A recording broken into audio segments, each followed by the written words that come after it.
Sir net पे मैंने एक आर्टिकल पढ़ा कि शाहरुख खान का जो मन्नत बंगलो है उसका परचेज वैल्यू था 2001 में 13 करोड़। Correct. बट आज उसकी करंट वैल्यू हो गई है 300 करोड़। बराबर। सो मेरा दो क्वेश्चन है कि क्या सारे प्रॉपर्टीज ऐसे रिटर्न्स देते हैं, और दूसरा कि म्यूचुअल फंड के थ्रू ऐसे रिटर्न्स हम बना सकते हैं।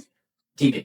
सो अभी देखो शाहरुख खान का जो प्रॉपर्टी है ना, मैं अगर इसका रिटर्न कैलकुलेट करूंगा, 13 करोड़ पे खरीदा उसने 2001 में एंड करंट वैल्यूएशन इज लगभग 300 करोड़। तो उसका ना पर एनम रिटर्न के हिसाब से it is 13% kind of return, which is very good. But अगर मैं टोटल इंडिया में देखूंगा ना, तो सारे प्रॉपर्टी ऐसे रिटर्न नहीं देंगे। आप एवरेज रिटर्न निकालोगे ना रियल एस्टेट में, तो इट इज लगभग 7 to 8% appreciation on the property price. ठीक है, तो सारे ऐसा नहीं दे पाएंगे, ये प्रीमियम प्रॉपर्टी है। हमारा तुम्हारा घर रहेगा वो इतना नहीं दे पाएगा return. That is first. Second question आपका ये था कि म्यूचुअल फंड जितना रिटर्न देंगे कि, करेक्ट।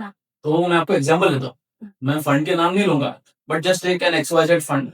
मैंने उसमें मानो 13 करोड़ डाला था 2001 में, और उसका ना मैं आपको रिटर्न बोलता हूँ, ठीक है। उसका जो रेट ऑफ रिटर्न है दैट इज लगभग 20% per annum, as compared to bungalow which is 13%। यहाँ पे 20% बना है। Can you guess the value कितना बना है? It is 1383 crores for one fund, जो जो इक्विटी कैटेगरी में कंजर्वेटिव माना जाता है। And one aggressive fund equity category, उसमें मैंने सेम 13 crores डाले थे 2001 में। Today that fund is almost 2400 crores। सो आप अभी कंपैरिजन दो।